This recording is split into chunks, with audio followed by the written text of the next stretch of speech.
Ja, grüß euch benannt und einen Sackerschgurden. Jetzt Kasperl. Leute, kannst du es mir glauben oder nicht? Ähm, Ich wollte gestern ein Video zu diesem Thema machen und ich habe einfach den äh, Todestag aus der Hölle mit Bienen im Mund in der Malorene gehabt und hab's ab heute prokrastiniert. Ja, jetzt ist mir Ofi zuvor gekommen. Und ich find's sehr schade. Ich war so kurz davor, einmal schneller zu sein als Ofi über irgendein Thema, aber ich bin vor kurzem über ein Video gestolpert. Nicht von unserem Reini, sondern von Simon Kretschmer. Die Leute, denen der kein Begriff ist, das ist dieser sympathische junge Mann. Und der ist bekannt geworden, dass er Gaming-Formate gemacht hat, damals, als das Internet noch jungfräulich war. Und ich glaube, am bekanntesten den richtigen Durchbruch hatten er und er hat das zusammen gemacht, irgendwie hier mit dem Gitarristen und mit dem Sänger von Smashing Pumpkins.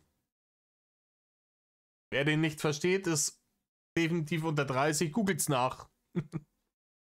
Und die haben damals Game One gemacht. Ich glaube, das lief auf MTV. Es war, glaube ich, damals doch der einzige Grund, überhaupt noch MTV zu schauen. Weil das war das einzige außer Jamba-Werbung und nachts irgendwelche grenzwertigen Animes für 13-Jährige, denen es in der Hose juckt. Ne? Also ansonsten lief da auf MTV nicht mehr wirklich was. Großes Ding. Die liefen mit Game One dann auch online. Also du konntest den ganzen anderen Scheiß sparen. Es war on demand. Mindblowing. Und ich habe das gefeiert, Leute. Ich habe das gefeiert. Ich habe vor allem auch Simon gefeiert, weil, sind wir mal ehrlich, erstmal das Positive, der Mann ist witzig. Der war immer witzig und er ist grundlegend eigentlich sympathischer Dude. Und natürlich war das auch so ein Ding, ich als nerdiger Wannabe-Clown damals schon, habe natürlich ein bisschen zu dem Mann aufgesehen und gedacht, hey, der hat's geschafft. So, der hat ich zock Videogames und laber darüber und mache mich zwischendurch ein bisschen zum Horst. Richtig, richtig Asche gemacht. So. Der hat eine Karriere daraus gemacht und das fand ich beeindruckend und hab's auch, ja, da war auch ein bisschen Neid mit dabei. Ich hätte das auch gerne gemacht, sowas. Und ich habe mich jede Woche drauf gefreut. Ja, oh geil, kommt wieder Game One, let's go. Ich habe einen Wecker gestellt, dass ich's mir sofort geben kann, wenn Upload kommt. Nur so viel, um festzulegen, ich bin dem Mann grundsätzlich nicht negativ gegenübergestellt, so wie gewissen anderen fränkischen Menschen im Internet. Und ich habe jetzt auch mitgekriegt, dass er in den letzten Jahren irgendwie, ist er mal in diese Shoyuka-Thematik mit reingespült worden, er so ein paar Lost Takes auch gebracht haben in den letzten Jahren und so weiter. Ich habe seitdem er nimmer bei Game One war auch nicht mehr so krass seine Karriere verfolgt, aber es scheint ihm ganz gut gegangen zu sein. Weil jetzt hat er die todesloste Aktion überhaupt gebracht. Ganz ehrlich, so wirklich so weltfremd zu werden und so, im Englischen sagt man disenfranchised von seiner eigenen Community. Oh ja, der Denglisch Kasperl ist am Start. Wild. Ne? Und das Ganze mit so ein bisschen Clickbaity-Ding. Ja, ich habe euch dieses Standbild rausgesucht, weil es hübsch ist. Aber hier ist Beef mit den Beans. Was ist mit Rocket Beans TV? Real Talk. Da ist, ne, das sind alles in Caps Lock. Da wird richtig reingeschissen mit den Clickbaits. Auf dem Thumbnail, schaut es euch selber an, ich möchte jetzt diesen Frame nicht verlieren. Er schaut auch noch so ein bisschen ernst, ne? Ein bisschen down. So dass sich die Leute denken, oh krass, ja, was ist jetzt hier los? Real Talk mit dem Beef, mit Rocket Beans, so werden jetzt die als nächstes exposed. Ja, 1 Stunde, 50 Minuten, wow, let's go. Was hat er zu sagen, der gute Simon?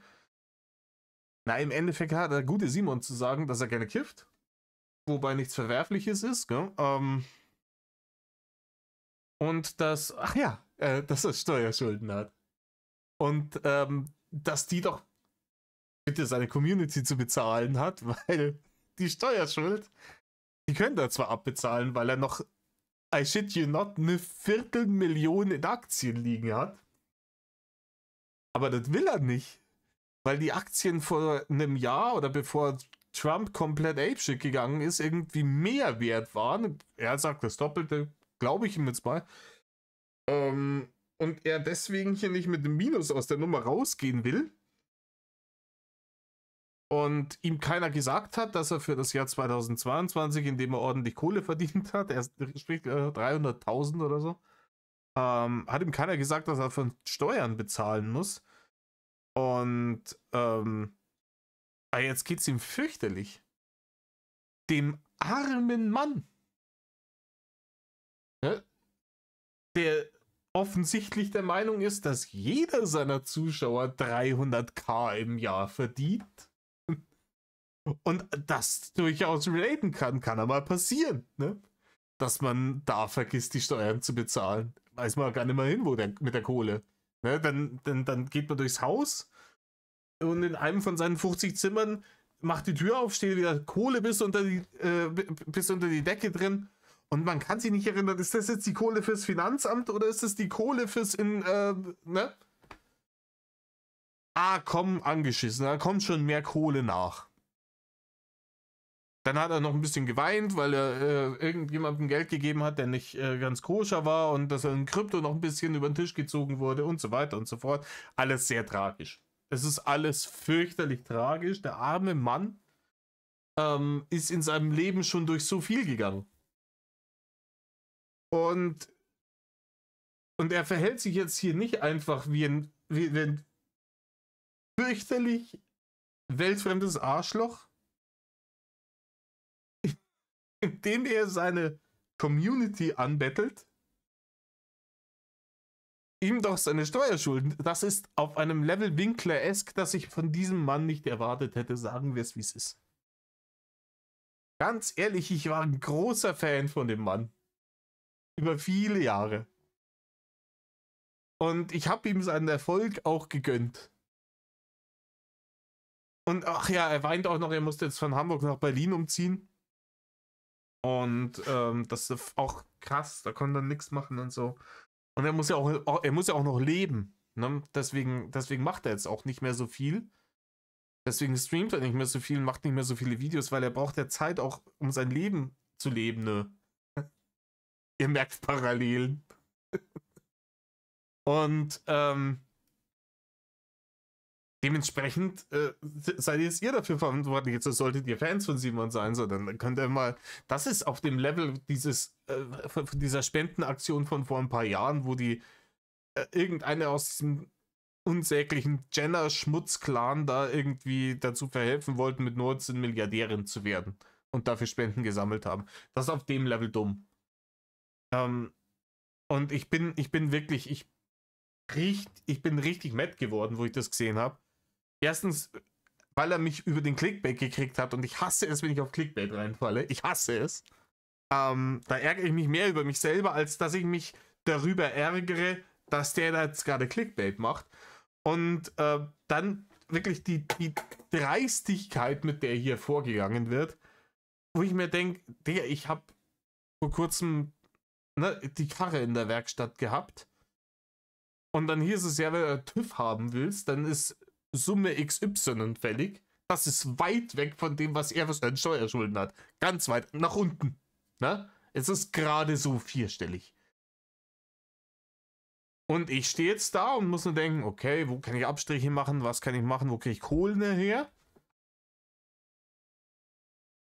Und er jammert, Alter, ich hab 2022 halt 300.000 gemacht, Digga. Kein Cent Steuern habe ich bezahlt, weil ich habe die Kohle gebraucht, um mich in Krypto über den Tisch ziehen zu lassen. Also ich habe es im Endeffekt vergambelt alles. Und jetzt kommt das Finanzamt an, dreist, ne? Und sagt ja im Übrigen, die 300.000, die waren bei brutto, Digga, da geht noch was ab. Oh. Ja, das ist jetzt weg hier. Ja, hast du nichts mehr. Ja, ja, ich habe noch eine Viertelmillion da hinten.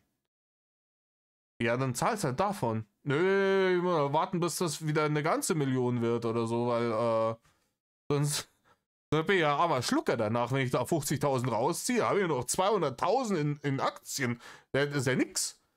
Der zahlt deine Shampoos auf Malle. Digga, was zum Fick?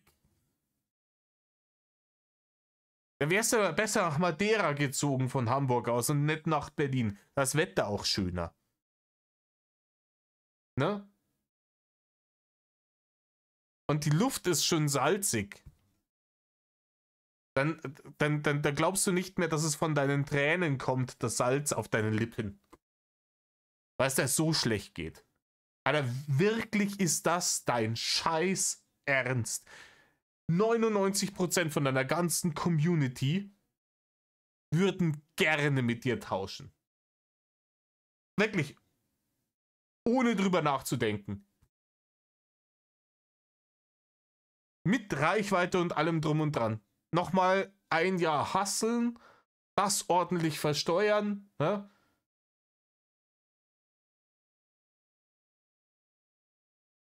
Also, ich check's nicht. Ich begreife es nicht. Und klar kann man sagen, vielleicht hat er zu viel gekifft, aber dann dürfte ich es auch nicht checken. Ne? Sagen wir es so.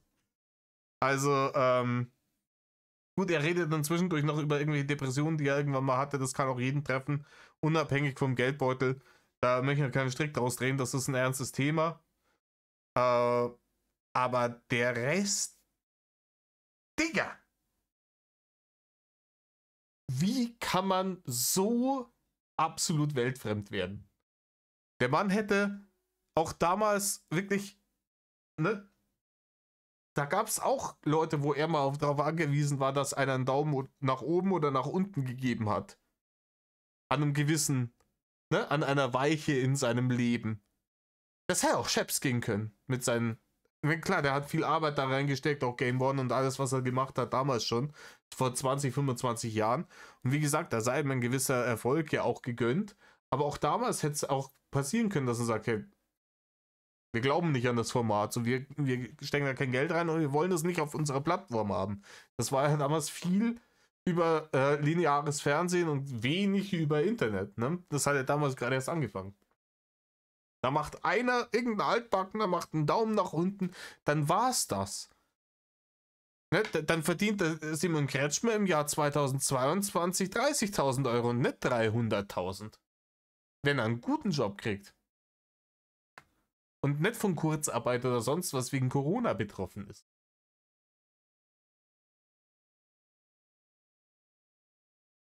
Dann würde er heute betteln darum, in der Situation zu sein, in der er eine Viertelmillion in Aktien liegen hat, die er nehmen könnte, um seine Steuerschulden zu bezahlen, die er hat, weil er 300.000 in einem Jahr verdient hat.